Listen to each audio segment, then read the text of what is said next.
Hello guys, हमारे YouTube channel study point में एक बार आपका फिर से स्वागत है।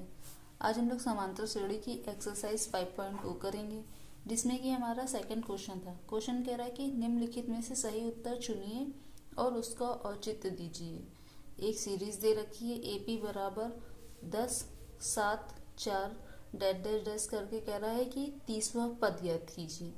तो इसको ज्ञात करने के लिए सबसे पहले तो हम इसका डिफरेंस निकाल लेंगे, यानी D क्या आएगा। तो चेक भी इसी से हो जाएगा। श्रेणी बता दी है AP है, तो जो सेकंड टर्म है उससे फर्स्ट टर्म को माइनस करेंगे। सेकंड टर्म इसमें है 7 माइनस 10, तो यहाँ से आ जाएगा माइनस का 3। ऐसे T2 T3 माइनस T2, यानी जो थर्ड टर्म है उसमें से सेकंड को माइनस करेंगे तो आ जाएगा 4 माइनस 7, यानी ये भी आ गया 3। तो मेरा जो डिफरेंस आ गया है D बराबर माइनस का 3 आ गया।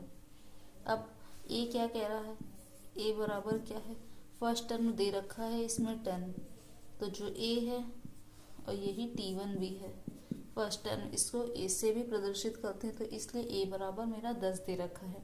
हमको T30 की वैल्यू निकालनी है, तो हम जानते हैं Tn बराबर फॉर्मूला होता था A plus n minus 1 into में D होता था। हमको T30 निकालना है, यानी T30 is equal to A की वैल्यू दे रखी है मेरे पास 10 प्लस n माइनस 1, n की वैल्यू यहाँ से है 30 माइनस 1 इंटू में D जो निकला है वो है मेरा माइनस का 3। तो T30 बराबर आ जाएगा 10 प्लस इसमें हो गया, ये हो गया 29 इंटू में माइनस का 3।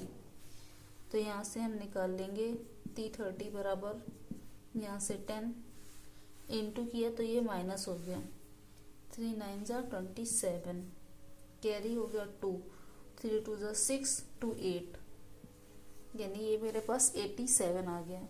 अगर हम T30 बराबर निकालेंगे, 87 में से 10 जाएगा तो मेरे पास आएगा 7 7, मतलब जो T30 की वैल्यू आई है माइनस की 77 आई है।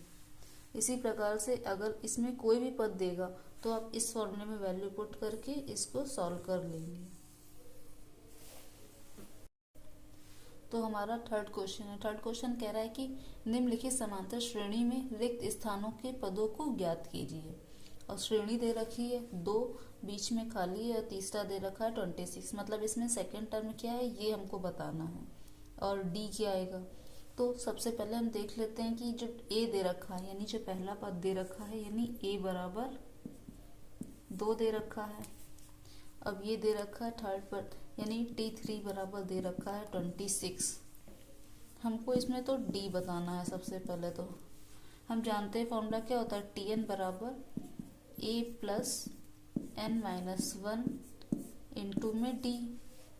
अब n बराबर हमको 26 पता है, यानी जो थर्ड टर्म है यानी T3 इज इक्वल टू है A बराबर 2 प्लस n की वैल्यू यहाँ से 3 माइनस 1 इंटू D की वैल्यू क्या है हमको निकालनी है, और ये T3 की वैल्यू हमको पता है 26 है, तो ये हमने यहाँ पे रख दी। ये 2 प्लस ये हो जाएगा 2D।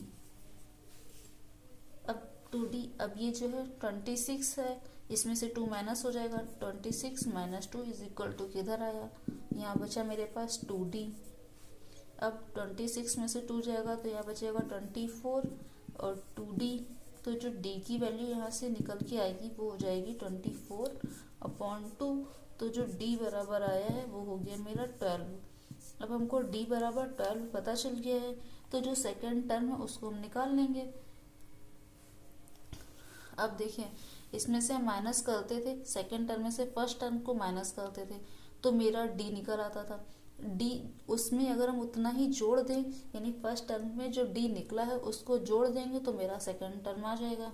तो हम लिख देंगे चूंकि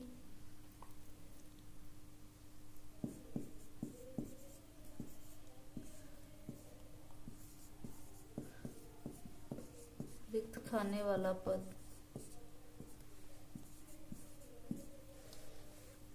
फर्स्ट टर्म दे रखा है 2 प्लस जो मेरा डिफरेंस आया है 12, तो ये हो जाएगा 14।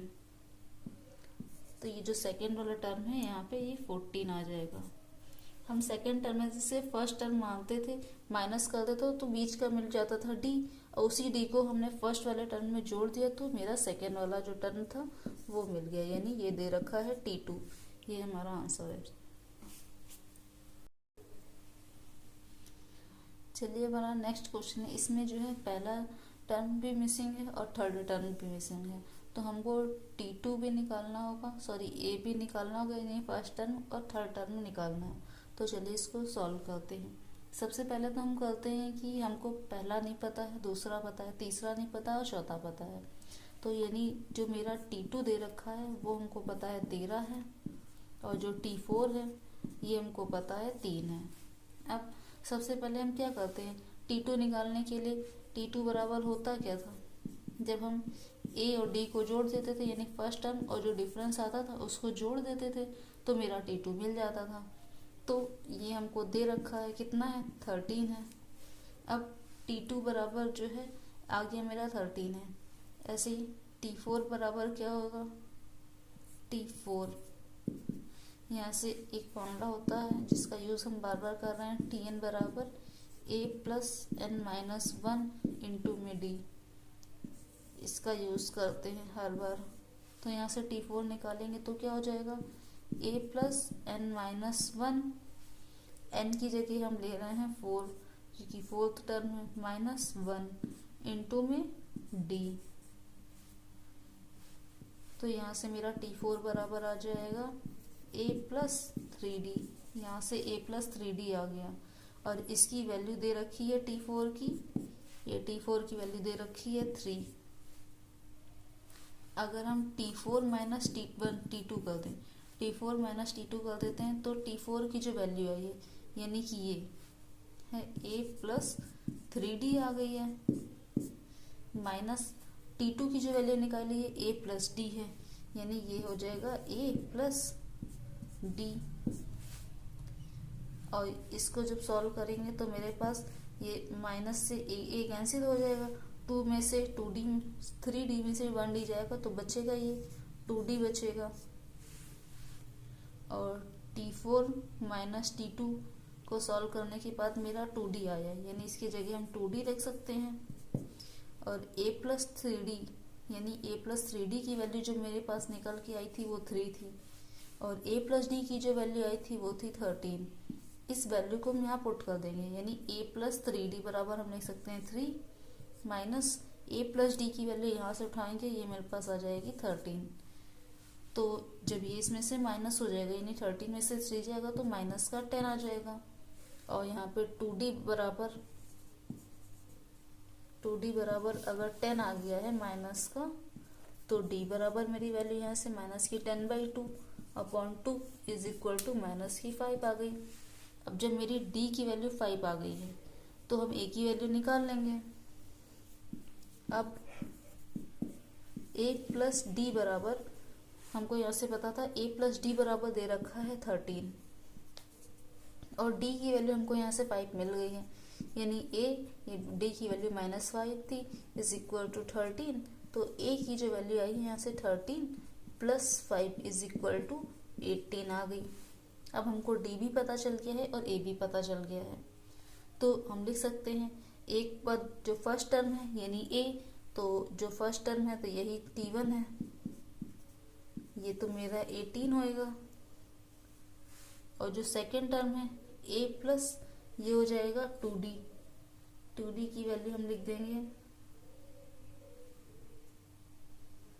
तो यहाँ पे लिख ही दे रहे हैं इस प्रकार। जो रिक्त पद थे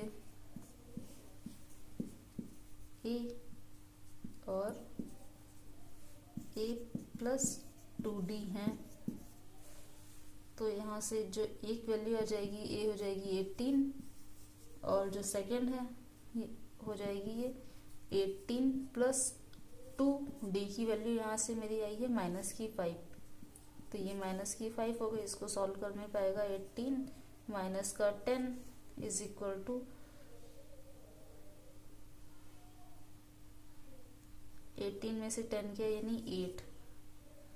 तो अब यहाँ से मेरा जो T1 आ गया यानी फर्स्ट टर्म आ गया है, उसकी वैल्यू आ गई है 18, और जो T2 है उसकी वैल्यू आ गई है 8। यही मेरा आंसर है। चल रहा है, इसको सॉल्व करना है, इसके बराबर लिख दे रहे हैं 2D।